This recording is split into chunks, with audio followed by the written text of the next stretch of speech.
परमाणु मॉडल, ठीक है, परमाणु आप समय को मॉडल मैं आपको स्टडी कराने जा रहा हूं, ठीक है।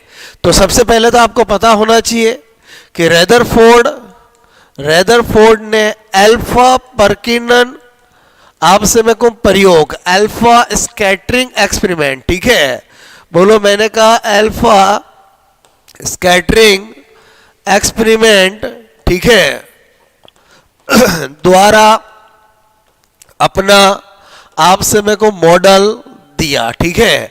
तो इसका मतलब हुआ, इस मॉडल को जानने का मतलब है पहले हमें क्या जानना पड़ेगा, अल्फा परकिनन प्रयोग, ठीक है। तो आपसे मैं कह रहा हूं रेदरफोर्ड ने अल्फा परकिनन प्रयोग में क्या किया, एक बॉक्स लिया जिसमें रेडियो एक्टिव तत्व रेडियम लिया, यहां पर स्लिट रखी, यहां पर ये गोल्ड फॉइल ली और यहां पर एक स्क्रीन, ठीक है। तो मेरे कहने का मतलब है ये बॉक्स है, इसमें ये रेडियम है, मतलब रेडियो मैंने कहा एक्टिव, रेडियो एक्टिव आइसोटॉप्स, ठीक है। ये स्लिट है, ये आप समय को गोल्ड फॉइल है, गोल्ड फॉइल है, 100 नैनोमीटर इसकी थिकनेस, बोलो आप समय को बहुत पतली सी ली, मोटाई वाली। और ये स्क्रीन है, आप समय को पर्दा, ठीक है, जिंक्स पर करता जिंक सल्फाइड की पॉलिश, क्या थी बोलो इस पर आप समय करो जिंक सल्फाइड की पॉलिश की, ताकि कोई चीज इस पे गिरे टकराए तो चमके। ये क्या था बोलो, जिंक सल्फाइड आप समय को की पॉलिश, ठीक है। क्या देखा रेदरफोर्ड ने कि जब आप समय को रेडियो एक्टिव जो आपका आइसोटोप है उससे अल्फा पार्टिकल निकलता है, क्या निकलता है, अल्फा कण, और आप जानते हो अल्फा कण हीलियम नाभिक के बराबर होता है। या आपसे मैं कह रहा हूं उसी को हम ऐसा लिख सकते हैं कि बोलो आपसे मैं कह रहा हूं ओके धनावेशित कण ये पार्टिकल होता है। जब आपसे मैं कह रहा हूं ये स्लिट से इस गोल्ड फॉइल पे आपसे मेरे को आता है, तो क्या देखा इन्होंने कि अधिकांश अल्फा पार्टिकल बिना डिफ्लेक्टेड हुए ही सीधे गुजर जाते हैं। आपसे मेरे को थोड़े अल्फा पार्टिकल बोलो आपसे कुछ कोण पे विक्षेपित होते हैं, और कम अल्फा पार्टिकल 90 डिग्री पे विक्षेपित होते हैं, और बहुत कम होते हैं जो 180 पे विक्षेपित होते हैं।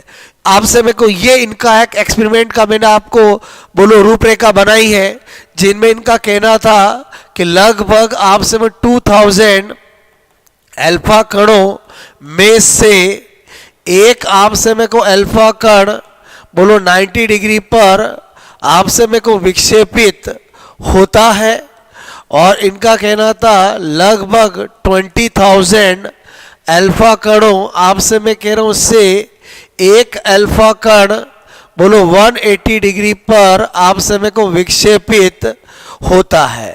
दिमाग में आता है कि इन डाटा से एक बात तो पता चलती है कि बहुत कम अल्फा कण होते हैं जो आपसे में वापस 180 डिग्री पर विक्षेपित होते हैं। तो आपसे में को यहाँ पर क्यों डिफ्लेक्शन हुआ, उसी को उन्होंने अपना रिजल्ट में बताया, जिसको हम कहते हैं आपसे में को रिजल्ट्स, ठीक है। आपसे मैं कह रहा हूं ऑफ रेदरफोर्ड आपसे में को एक्सपेरिमेंट, ठीक है। पहला रिजल्ट क्या था, किसी भी एटम का अधिकांश भाग मैक्सिमम पार्ट खाली एम्प्टी होता है। आपसे में को परमाणु बोलो का अधिकांश भाग आपसे में को अधिकांश भाग बोलो मैंने कहा अधिकांश भाग खाली आपसे मैं कह रहा हूं होता है, ठीक है, होता है। तो इन्होंने कहा कोई भी एटम होता है उसका अधिकांश भाग क्या होता है, खाली होता है। फिर इन्होंने कहा कि बोलो आपसे मैं करूं अगर अधिकांश अल्फा कण बिना विक्षेपित हुए बोलो आपसे इस तरह से गुजर जाते हैं, लेकिन कुछ अल्फा कण विक्षेपित होते हैं, तो इनका कहने का था कि अल्फा कण एक धनावेशित कण है, तो आपसे मेरे को वो विक्षेपित हो रहा है, इसका मतलब डेफिनेटली यहाँ सेंटर के अंदर बोलो आपसे में धनावेशित कणों का बोलो कोई ना कोई समूह जरूर है। तो आप सब जिसके कारण जब अल्फा कण यहाँ से बोलो इसके पास से आते हैं तो रिपल्सन आपसे में होता है और विक्षेपित होते हैं। क्लियर। तो आपसे में को इन्होंने कहा कि यहाँ पर डेफिनेटली बोलो धनावेशित भाग है जिसको इन्होंने न्यूक्लियस नाभिक नाम दिया, और उस समय प्रोटॉन और इलेक्ट्रॉन ही डिस्कवर्ड थे, तो इन्होंने कहा प्रोटॉन धनावेशित पार्टिकल होता है, फंडामेंटल पार्टिकल होता है एटम का, तो वो डेफिनेटली इसी न्यूक्लियस में होता है। क्लियर। तो आपसे मैं कहूँ यहाँ पर इस तरह से इन्होंने बताया कि बोलो किसी भी परमाणु का अधिकांश भाग क्या होता है, खाली होता है। नंबर 2 इन्होंने कहा कि बोलो परमाणु आपसे मैं कह रहा हूं कि केंद्र में बोलो छोटा सा आपसे मैं कहूं भाग, ठीक है, जिसमें बोलो आपसे प्रोटॉन, ठीक है, उपस्थित होते हैं, आपसे मैं उसे नाभिक, ठीक है, नाभिक आपसे मैं कह रहा हूं उसे क्या कहा, बोलो नाभिक, बोलो न्यूक्लियस आपसे मैं कह रहा हूं कहते हैं। इसका मतलब हुआ एक एटम के अंदर नाभिक के खोजकर्ता कौन है, बोलो रदरफोर्ड है। बात समझ में आए। ओके। यहां पर आप ध्यान रखना, साइंस के अंदर अगर आपको पूछा जाए सेल में बोलो न्यूक्लियस आपसे मैं कह रहा हूं के खोजकर्ता कभी भी पूछे तो रॉबर्ट ब्राउन है। कौन है, बोलो आपसे मैं कहूं रॉबर्ट, बोलो मैंने कहा रॉबर्ट, ठीक है, ब्राउन। ओके। लेकिन अगर आपको पूछे आपसे मैं कहूं एटम, ठीक है, मैं अगर आपको न्यूक्लियस आपसे मैं कह रहा हूं कि खोजकर्ता पूछे तो उसका कौन है, बोलो रदरफोर्ड है। आई होप आपको मेरी बात समझ में आई होगी। कंपैरिजन हमेशा करना चाहिए जहां भी आपको लगता है, बोलो आपसे वहां पर। Clear.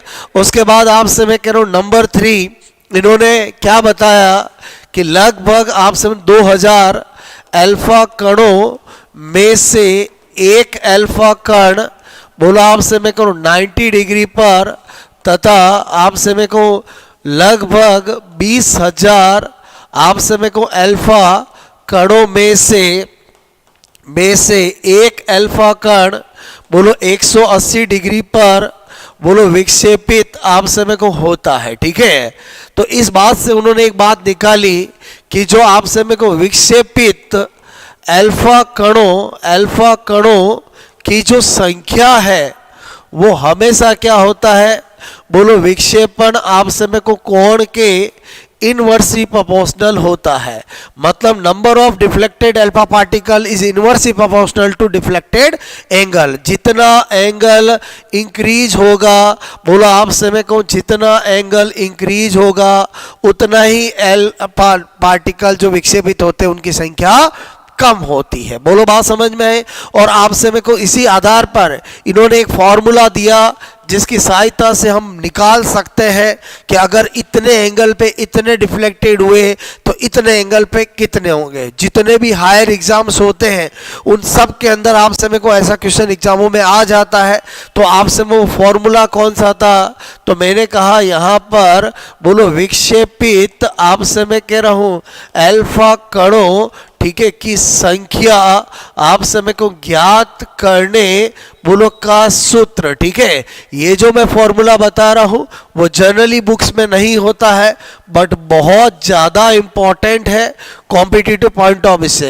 N is inversely proportional to sine 4 theta by 2। ये वो फॉर्मूला है जो रदरफोर्ड के पास था, रदरफोर्ड ने दिया था और जिसके आधार पर वो आपसे में को संख्या पता लगाते थे। अगर आपका थीटा बढ़ेगा तो एन घटेगा।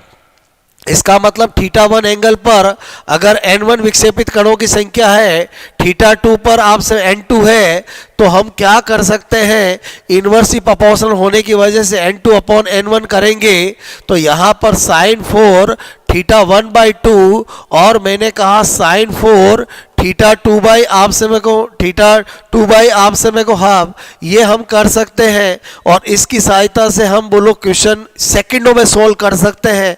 मैं आपको एक सोल्व करके बताता हूँ। आपको कहा जाए यदि आपसे में 60 डिग्री पर विक्षेपित आपसे में विक्षेपित अल्फा कणों की संख्या यदि मैंने कहा यदि 256 है तो आपसे मैं कह रहा हूं 90 डिग्री पर विक्षेपित, आपसे मेरे को विक्षेपित अल्फा कणों की संख्या होगी। ऐसा कभी भी क्वेश्चन आए, एक सैंपल बता रहा हूं, दो एंगल एक विक्षेपित संख्या देंगे, दूसरा पूछेंगे, तो आपको पता होना चाहिए यहाँ पर गिवन क्या है। बोलो n1 आपको कितना गिवन, आपसे मेरे को θ1 कितना है, बोलो 60, और मैंने कहा n1 कितना है 256, θ2 कितना है 90, और n2 अपने को पता लगाना है। क्लियर? अभी मैंने बताया था n2 अपॉन n1, और मैंने कहा था sin 1/2। बोलो आपसे मैं कह रहा हूं यहां पर,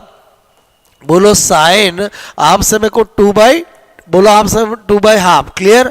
इसको अगर फॉलो करें, n2 निकालना है, यहाँ पर 256 रखें, और मैंने कहा यहाँ पर साइन θ1 कितना है 60, तो 60 का आधा कितना हो जाएगा 30, साइन θ2 है 90, तो 90 का आधा कितना हो जाएगा 45, और मैंने कहा आपको साइन 30 की वैल्यू होती है 1/2 का 4, साइन 45 की वैल्यू होती है 1/√2 का 4, और हम क्या देखते हैं, बोलो 1/2 इंटू 1/2 इंटू 1/2 इंटू 1/2, और अगर इसको करेंगे तो 1/√2 आपसे मेरे को 1/√2 इंटू 1/√2, आप जानते हो √2 होता है, तो ये कट हो जाएगा, √2 होता है तो कट हो जाएगा, और यहाँ पर क्या आया 1/4 आया। क्या आया? बोलो 1/4। मेरी बात को समझना, आपसे मैं कह रहा हूँ हमें क्या पता चला कि जब n2 और 256, आपसे मैं कह रहा हूँ 256 इज इक्वल टू 1/, आपसे मैं कह रहा हूँ क्या आया, बोलो 4, आपसे मैं को क्या करेंगे,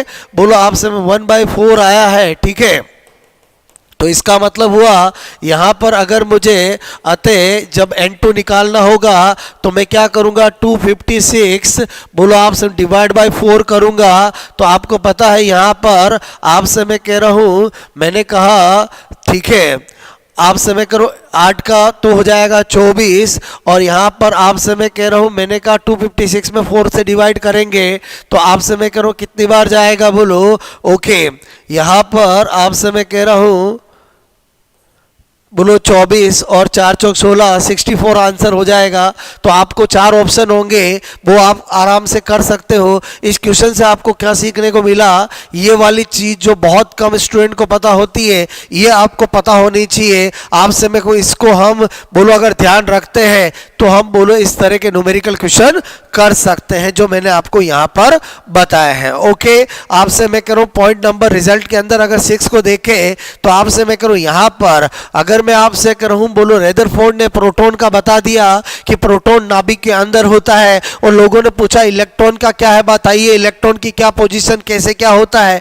तो आपसे इलेक्ट्रॉन के बारे में बताने से पहले रेदरफोर्ड ने कहा कि जिस तरह से आपसे मैं कहूं सूर्य के चारों ओर ग्रह प्लेनेट चक्कर लगाते हैं, ठीक उसी प्रकार आपसे मैं को एटम के अंदर बोलो इलेक्ट्रॉन नाभिक के चारों ओर वर्ताकार कक्षा में चक्कर लगाते हैं। इसका मतलब ही हुआ इलेक्ट्रॉन के बारे में बताने के लिए इन्होंने बोलो आपसे मैं कहूं किसका यूज किया, प्लेनेट का एग्जांपल यूज किया। इसीलिए रेदरफोर्ड के मॉडल का दूसरा नाम प्लेनेट मॉडल, ग्रही मॉडल भी होता है। तो आपसे मैं कह रहा हूं रेदरफोर्ड, आपसे मैं कह रहा हूं रेदरफोर्ड के अनुसार, आपसे मैं कहूं अनुसार क्या बताया, जिस तरह से आपसे मैं कहूं ये सूर्य है और आपसे मैं कहूं ये ग्रह है, ये इसके चारों ओर चक्कर लगाता है, ठीक उसी तरह से इन्होंने कहा बोलो ये एटम के अंदर क्या होने न्यूक्लियस है और इलेक्ट्रॉन भी उसके चारों ओर वर्ताकार कक्षा पे चक्कर लगाता है। बात समझ, रेदरफोर्ड के अनुसार इलेक्ट्रॉन आपसे मैं करूं एटम में, परमाणु में बोलो नाभिक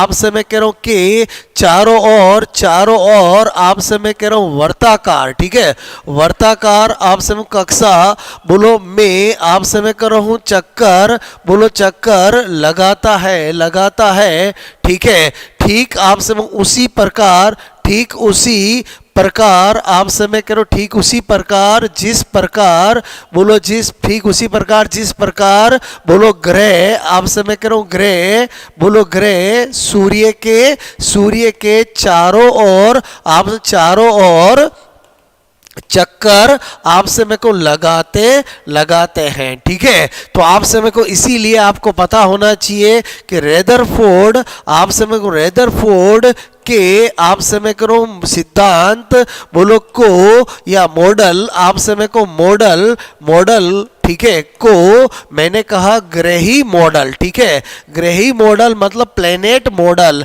बोलो प्लेनेट आपसे मैं को मॉडल भी कहते हैं। अक्सर एग्जाम में आता है कि प्लेनेट मॉडल किसको कहा जाता है, तो रेदरफोर्ड के मॉडल को ही कहा जाता है, क्योंकि एटॉमिक स्ट्रक्चर के अंदर आपको पता होना चाहिए कि मॉडल बहुत सारे दिए गए हैं। तो प्लेनेट मॉडल कौन सा है, तो रेदरफोर्ड का मॉडल है। यहां पर प्लेनेट मॉडल नाम कहां से आया, बिकॉज इन्होंने इलेक्ट्रॉन की पोजीशन, बिकॉज इससे पहले तो कोई जानता ही नहीं था, तो इन्होंने इलेक्ट्रॉन की पोजीशन बताने के लिए इस तरह से आपसे कंपैरिजन किया। तो आई होप आपको मेरी बात समझ में आई होगी। अब रेदरफोर्ड ने अपना मॉडल दिया, रेदरफोर्ड ने एक्सपेरिमेंट करके बताया, सब कुछ बहुत अच्छा आपसे मेरे को बताया। लेकिन रेदरफोर्ड की मॉडल की एक सबसे बड़ी कमी है जो मैक्सवेल ने बताया। मैक्सवेल कहता है कि अगर आपसे मैं करूं प्रोटॉन जो कि पॉजिटिवली चार्ज है और अगर वो न्यूक्लियस में है, और इलेक्ट्रॉन अगर नेगेटिवली चार्ज है, अगर वो उसके अराउंड अगर सर्कुलर मोशन करेगा तो उसको बोलो आपसे मेरे को अट्रैक्शन की वजह से नाभिक में समा जाना चाहिए। तो आपसे मेरे को ऐसा कभी